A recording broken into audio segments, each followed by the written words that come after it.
Hello everyone, welcome back to my channel teaching era. आज मैं आप सबके लिए नेक्स्ट टॉपिक लेके आई हूँ, दैट इज़ किंगडम प्रोटिस्टा। पिछले वीडियो में हमने डिस्कस किया था अबाउट किंगडम मोनेरा, जिसमें हमने बैक्टीरियाज के बारे में पढ़ा था। आज हम पढ़ेंगे किंगडम प्रोटिस्टा के बारे में। ठीक है, तो हमने देखा था कि हम जो पूरे ऑर्गेनिजम्स हैं उसको आर.एच. व्हिटेकर ने 5 किंगडम सिस्टम ऑफ क्लासिफिकेशन में डिवाइड किया था। ठीक है, जिसमें से हमने एक किंगडम पढ़ लिया। आज हम नेक्स्ट किंगडम पढ़ेंगे, किंगडम प्रोटिस्टा। तो किंगडम प्रोटिस्टा क्या है?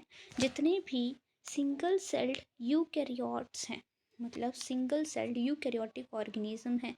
एक तो उनमें सिंगल सेल है, ठीक है, और दूसरे कैसे हैं वो यूकैरियोटिक। यूकैरियोटिक्स का मतलब क्या है कि इनमें ट्रू न्यूक्लियस प्रेजेंट है, प्लस इनमें सेल ऑर्गेनेलीज भी प्रेजेंट हैं। ठीक है, वो होते हैं यूकैरियोटिक ऑर्गेनिजम्स। ठीक है, तो प्रोटिस्टा में कौन से ऑर्गेनिजम्स आते हैं आपके?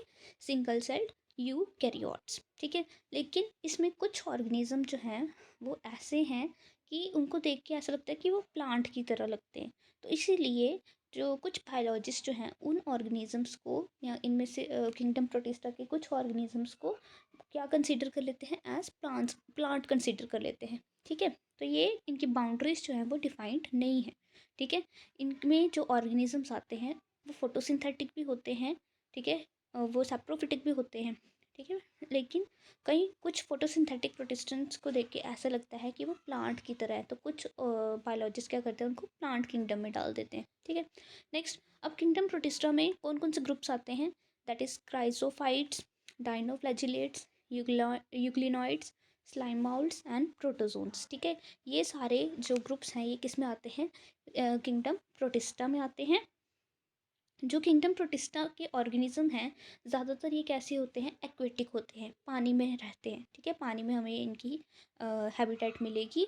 ठीक है, और ये जो किंगडम है, किंगडम प्रोटिस्टा, ये लिंक बनाता है किसके साथ? प्लांट्स के साथ भी, एनिमल्स के साथ भी, और फंजाई के साथ भी। ठीक है, अब मैंने जैसे आपको बताया कि जो किंगडम प्रोटिस्टा है वो कैसे हैं? यूकैरियोटिक ऑर्गेनिज्म है। क्यों है? क्योंकि इनमें जो सेल है उसमें वेल डिफाइंड न्यूक्लियस भी होता है, न्यूक्लियस के अराउंड न्यूक्लियर मेम्ब्रेन भी होती है, और मेम्ब्रेन बाउंड ऑर्गेनेल्स भी प्रेजेंट होती हैं इसके सेल में। ठीक है, अब इनमें कुछ ऑर्गेनिज्म ऐसे होते हैं जिनके पास फ्लैजिला भी होता है या फिर सीलिया होता है फॉर मूवमेंट। ठीक है, मूवमेंट शो करते हैं किसके थ्रू? फ्लैजिला के थ्रू या फिर सीलिया के थ्रू। प्रोटिस्टा जो हैं वो रिप्रोड्यूस भी करते हैं। दो मोड ऑफ रिप्रोडक्शन होते हैं, asexual and sexual mode of reproduction. ठीक है, अब हम टर्न वाइज एक एक ग्रुप को स्टडी करेंगे। तो फर्स्ट हमारे पास जो ग्रुप है वो है क्राइजोफाइट्स। ठीक है, क्राइजोफाइट्स में कौन कौन से ऑर्गेनिज्म आते हैं आपके? डायटम्स और गोल्डन एल्गी। गोल्डन एल्गी को हम डेस्मिड्स भी बोलते हैं। ठीक है, अब ये जो क्राइजोफाइट्स हैं ये कहाँ पर पाए जाते हैं? एक्वेटिक ही होते हैं, लेकिन ये एक्वेटिक में फ्रेश वाटर में भी पाए जाते हैं और मरीन वाटर में भी पाए जाते हैं। ठीक है, ये एज अ प्लैंकटन बिहेव करते हैं, मतलब प्लैंकटन ऑर्गेनिजम्स होते हैं। प्लैंकटन कौन होते हैं? जो वाटर बॉडी के सरफेस पे फ्लोट करते रहते हैं, माइक्रोस्कोपिक ऑर्गेनिजम्स होते हैं। ठीक है, वाटर बॉडी के जो पानी होता है उसकी जो सरफेस होती है उसके ऊपर ये पैसिवली फ्लोट करते रहते हैं, स्विम नहीं करते बट फ्लोट करते रहते हैं। ऐसे ऑर्गेनिजम्स को हम क्या बोलते हैं? प्लैंकटन। ठीक है, ज़्यादातर ऑर्गेनिज्म जो हैं क्राइजोफाइट्स के कैसे होते हैं? फोटोसिंथेटिक होते हैं, अपना खाना खुद बनाते हैं। ठीक है, with the help of sunlight. अब डायटम्स के जो सेल है जब हम उसको देखते हैं तो इनके सेल के बाहर क्या प्रेजेंट होती है? Cell wall. और इनकी सेल वॉल कुछ ऐसे प्रेजेंट होती है इनकी सेल के ऊपर कि वो एक शेल बनाती थी, ओवरलैपिंग दो तरह की शेल्स बनाती है, और वो शेल ऐसे अरेंज होते हैं जैसे कि एक सोप बॉक्स जो है, जैसे अब सोप का बॉक्स होता है ना, इस तरह से वो अपने आप को, वो उसको हम क्लोज करते हैं, ढक्कन को क्लोज करते हैं, सोप बॉक्स बन जाता है।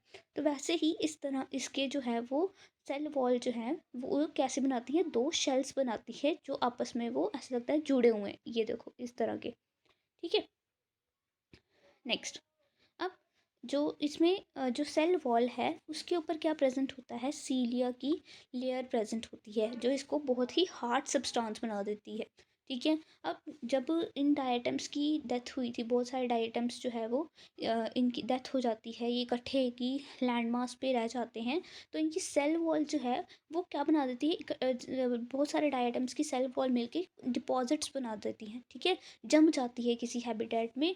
और इस जमने की वजह से वहाँ पे एक अलग तरह की एक अर्थ क्रिएट हो जाती है, एक लैंड मास क्रिएट हो जाता है, जिसको हम बोलते हैं डायटमेशियस अर्थ, ठीक है।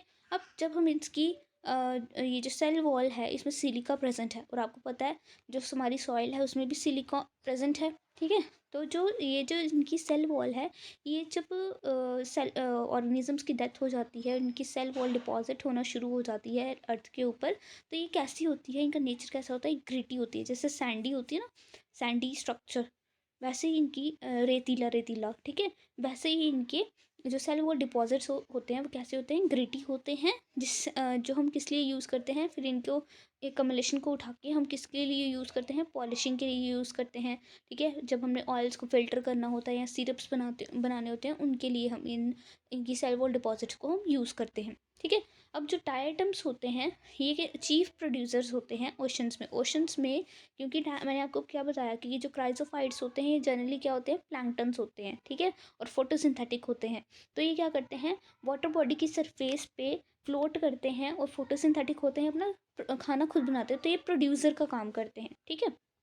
नेक्स्ट ग्रुप हमारे पास है दैट इज़ डाइनोफ्लैजिलेट्स, ठीक है। अब डाइनोफ्लैजिलेट्स हैं, नाम से ही पता चल रहा है कि इनमें क्या है, फ्लैजिला प्रेजेंट है, ठीक है। अब ये जो ऑर्गेनिज्म हैं ये कैसे होते हैं, मोस्टली ये मेरीन वाटर में पाए जाते हैं, और कैसे होते हैं, ये फोटोसिंथेटिक होते हैं। इनमें अलग अलग कलर के ऑर्गेनिज्म देखने को मिल सकते हैं, येलो हो सकते हैं, ग्रीन, ब्राउन, ब्लू, रेड, ठीक है। तो ये सब कलर किसकी वजह से होते हैं, क्योंकि इनके सेल में कुछ पिगमेंट्स प्रेजेंट होते हैं जो इनको ये colour different different colours provide करते हैं, ठीक है। अब इनमें जो सेल वॉल होती है, इनमें भी सेल वॉल प्रेजेंट है, लेकिन इनकी सेल वॉल के ऊपर क्या प्रेजेंट है, सेल्यूलोज की प्लेट प्रेजेंट है, सेल्यूलोज की लेयर प्रेजेंट है, ठीक है। अब नेक्स्ट है कि इनमें दो फ्लैजिला प्रेजेंट होते हैं, एक इनकी बॉडी के लॉन्गिट्यूडनल डायरेक्शन में होता है और एक ट्रांसवर्स डायरेक्शन में होता है, ठीक है। नेक्स्ट, अब आपने कई बार देखा होगा, कई बार हमें समुंदर की लहर जो है वो ग्रीन दिखाई देती है या फिर रेड दिखाई देती है, तो वो किसकी वजह से होती है, क्योंकि वो डाइनोफ्लैजिलेट्स की जो अमाउंट है उसमें बहुत ज़्यादा पाया जाता है, ठीक है, जिसकी वजह से वो रेड पिगमेंट की वजह से रेड डाइनोफ्लैजिलेट्स जो है वो इकट्ठे हो गए, ठीक है। एग्जाम्पल क्या है रेड डाइनोफ्लैजिलेट्स की, गोनियालक्स, ठीक है। तो इसकी वजह से वो जो हमें टाइड है वो कैसी दिखती है, रेड कलर की दिखती है। अब ये जो डाइनोफ्लैजिलेट्स हैं ये टॉक्सिन्स भी रिलीज़ करते हैं, ठीक है, जहरीले सब्सटेंसेस भी रिलीज़ करते हैं, जिसकी वजह से जो मेरीन ऑर्गेनिजम्स हैं, जो मेरीन वाटर में पाए जा रहे हैं नीचे ऑर्गेनिज्म लाइक फिशेस, उनकी डेथ भी हो सकती है, ठीक है। ये थे हमारे डाइनोफ्लैजिलेट्स। नेक्स्ट नेक्स्ट है हमारे यूग्लिनॉइड्स। यूग्लिनॉइड्स में जो ऑर्गेनिज्म हैं वो क्या है, ये ज़्यादातर फ्रेश वाटर में पाए जाते हैं, फ्रेश वाटर ऑर्गेनिजम्स होते हैं, और कैसे होते हैं, स्टेगनेंट वाटर में पाए जाते हैं। स्टेगनेंट वाटर मतलब जो ठहरा हुआ पानी हो, जैसे कि पॉन्ड वाटर, ठीक है। नेक्स्ट, अब इनमें सेल वॉल नहीं होती, लेकिन सेल वॉल की जगह इनमें क्या होता है, प्रोटीन लेयर होती है बॉडी सेल के अराउंड, उस प्रोटीन लेयर को हम क्या बोलते हैं, पेलिकल, ठीक है। और इनकी बॉडी कैसी होती है, फ्लेक्सिबल। फ्लेक्सिबल क्यों है, क्योंकि इसमें सेल वॉल प्रेजेंट नहीं है। सेल वॉल कैसी होती है, हार्ड स्ट्रक्चर होता है, हार्ड सब्सटेंस होता है, लेकिन इनमें सेल वॉल की जगह क्या प्रेजेंट है, प्रोटीन लेयर प्रेजेंट है, जिसको हम पेलिकल बोल रहे हैं, जिसकी वजह से इनकी बॉडी क्या हो रही है, फ्लेक्सिबल बन जाती है। नेक्स्ट, अब इस तरह से होते हैं कुछ यूग्लिनॉइड्स, ये हमारे पास है यूग्लिनॉइड, ये एग्जाम्पल किसकी है, यूग्लिना, ठीक है। अब इसमें देखो, इसमें भी दो फ्लैजिला हैं, एक छोटा फ्लैजिला है और एक बड़ा फ्लैजिला है, ठीक है। ये भी कैसे होते हैं, फोटोसिंथेटिक होते हैं, लेकिन इनमें एक और फीचर क्या है कि सनलाइट की प्रेजेंस में तो ये फोटोसिंथेटिक होंगे, लेकिन जब सनलाइट नहीं होगी, सनलाइट के एब्सेंस में ये कैसे बिहेव करते हैं, एज हेटेरोट्रॉप्स, ये दूसरे छोटे ऑर्गेनिजम्स पे फीड करते हैं, ठीक है। नेक्स्ट नेक्स्ट है हमारे पास स्लाइम माउल्ड्स। स्लाइम माउल्ड्स जो हैं ये कैसे होते हैं, सैप्रोफिटिक होते हैं, डेड डिकेइंग ऑर्गेनिक मैटर पे फीड करते हैं, ठीक है। अब जब इनके लिए सुटेबल कंडीशंस होती हैं, फेवरेबल कंडीशंस होती हैं, तो ये क्या करते हैं, ये कुछ इस तरह से होते हैं स्लाइम माउल्ड, ठीक है, रेगुलर शेप में। तो ये क्या कर लेते हैं, ये एग्रीगेशन बना लेते हैं, इकट्ठे हो जाते हैं, और उस एग्रीगेशन को हम क्या बोलते हैं, प्लाज्मोडियम बोलते हैं। ठीक है, लेकिन जब कंडीशंस इनके लिए फेवरेबल नहीं होती, सुटेबल नहीं होती, तो ये जो प्लाज्मोडियम है, मतलब जो एग्रीगेशन है स्लाइम माउल्ट्स का, वो डिफ्रेंशिएट हो जाता है। ठीक है, इसमें अलग अलग तरह की ये फ्रूटिंग बॉडीज बन जाती है। देखो ब्लैक कलर की आपको दिख रही है। ठीक है, ये या फिर इस तरह से सरफेस पे फ्रूटिंग बॉडीज बन जाती हैं, जिसमें क्या प्रेजेंट होते हैं, स्पोर्स प्रेजेंट होते हैं। ठीक है, अब जब फेवरेबल कंडीशंस आती हैं तो ये स्पोर्स ब्रेक हो जाते हैं, और क्या हो जाते हैं, स्पोर्स रिलीज हो जाते हैं। ठीक है, एयर करंट के थ्रू, एयर के थ्रू ये डिफरेंट डिफरेंट प्लेसेस पे जाके गिर जाते हैं, और फिर वहाँ पे नए स्लाइम आउट्स जो हैं वो बन के तैयार हो जाते हैं। ठीक है, अब ये जो स्पोर्स जो हैं वो हाईली रेजिस्टेंट होते हैं। मतलब क्या है कि स्पोर्स किस लिए बनाते हैं, ड्यूरिंग अनफेवरेबल कंडीशन। जब फेवरेबल कंडीशंस नहीं हो, उनसे बचने के लिए क्या बना देते हैं, ऑर्गेनिज्म स्पोर्स बना देते हैं, ताकि, और उन स्पोर्स में क्या है, नेक्स्ट ऑर्गेनिज्म प्रेजेंट है। ठीक है, ताकि जब अनफेवरेबल कंडीशंस दूर हो जाएं तो ये स्पोर्स जो हैं ये एयर करंट के थ्रू दूसरी जगह पे जाके, जहाँ जहाँ ये गिर रहे हैं, वहाँ वहाँ नया स्लाइम माउल्ट जो है वो उसको बना देते हैं। नेक्स्ट नेक्स्ट है प्रोटोजोन्स। प्रोटोजोन्स कैसे होते हैं, ये हेटेरोट्रॉप्स होते हैं, दूसरे ऑर्गेनिज्म पे फीड करते हैं। कैसे फीड करते हैं, इनका नेचर कैसा है, या तो ये प्रेडेटर्स होते हैं या फिर पैरासाइट्स होते हैं। ठीक है, प्रेडेटर्स क्या होते हैं, जो अपने प्रे के ऊपर शिकार करते हैं, और पैरासाइट्स क्या होते हैं, जो किसी होस्ट पे फीड करते हैं। ठीक है, नेक्स्ट, अब ये जो है प्रोटोजोन को हम प्रिमिटिव रिलेटिव ऑफ एनिमल्स भी बोलते हैं, एनिमल्स के रिलेटिव हैं। ठीक है, जो माना जाता है कि प्रोटोजोन से ही आगे एनिमल्स जो हैं उन वो उनकी कॉम्प्लेक्सिटी बड़ी है। अब प्रोटोजोन में 4 मेजर ग्रुप्स आते हैं। कौन कौन से, फर्स्ट है एमेबॉइड प्रोटोजोन्स। ठीक है, एमेबॉइड प्रोटोजोन्स कैसे होते हैं, ये फ्रेश वाटर में रहते हैं, सी वाटर में भी रहते हैं, और मॉइस्ट सॉइल में भी पाए जाते हैं। अब ये मूव कैसे करते हैं, आई होप आपने एग्जांपल सुनी होगी अमीबा की। ठीक है, तो अमीबा की बॉडी कैसी होती है, इरेगुलर शेप इसकी बॉडी होती है।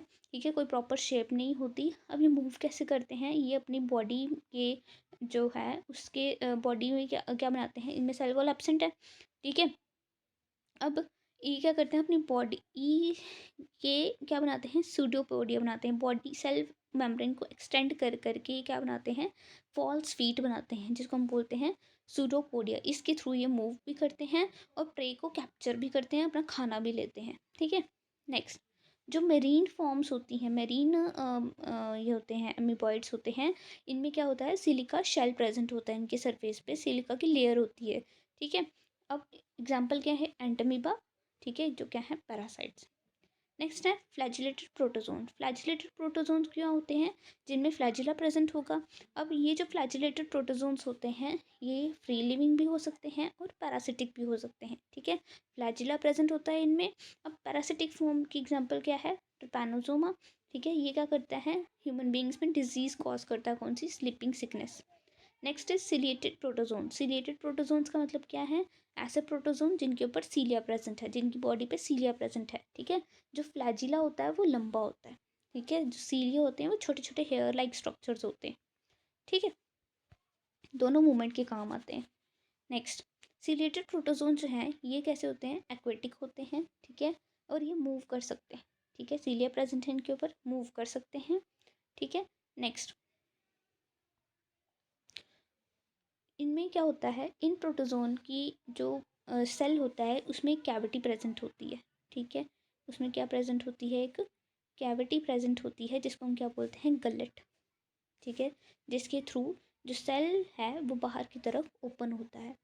ठीक है, जो सीलिया है वो कॉन्टिन्यूसली कोऑर्डिनेटेड मूवमेंट शो करते हैं, जिससे कि जो ऑर्गेनिज्म है एक तो मूव भी करता है आगे की तरफ या पीछे की तरफ। ठीक है, और उसके वो फूड को भी कैप्चर करता है। ये जो गलट होती है, इस गलट की ओपनिंग में भी सीलिया प्रेजेंट होते हैं, जो बीट करके फूड को एनगल्फ करते हैं। ठीक है, एग्जाम्पल क्या है इसकी, पैरामीशियम। नेक्स्ट नेक्स्ट है हमारे पास स्पोरोजोन्स। ठीक है, स्पोरोजोन्स क्या होते हैं, ये ऐसे ऑर्गेनिजम्स होते हैं जो एक स्पोर लाइक स्टेज इनकी लाइफ साइकिल में प्रेजेंट होती है। और ये स्पोर लाइक स्टेज कैसी होती है, इन्फेक्शियस होती है। ठीक है, ये स्पोर लाइक स्टेज जो है वो ह्यूमन बींग्स को अफेक्ट करती है। एग्जाम्पल क्या है इसकी, प्लाज्मोडियम। ठीक है, प्लाज्मोडियम से क्या होता है, मलेरिया होता है। ठीक है, अब ये प्लाज्मोडियम जब एंटर करता है बॉडी में, ह्यूमन बॉडी में, तो इसमें ये डिफरेंट डिफरेंट स्टेजेस से पास करता है। और जो इसकी स्पोर स्टेज होती है वो इन्फेक्शियस होती है ह्यूमन के लिए। और यही स्टेज जब एंटर हो जाती है हमारी बॉडी में, तो नेक्स्ट स्टेजेस में जाके ये ऑर्गेनिज्म को क्या कॉज कर देती है, मलेरिया कॉज कर देती है। ठीक है, तो ये था हमारा किंगडम प्रोटिस्टा। आज इतना ही रखते हैं। आई होप आपको समझ आया होगा। तो अगर वीडियो अच्छी लगी है, समझ आया आपको, तो प्लीज़ नीचे कमेंट करके ज़रूर बताइए। ठीक है, thank you and have a nice day.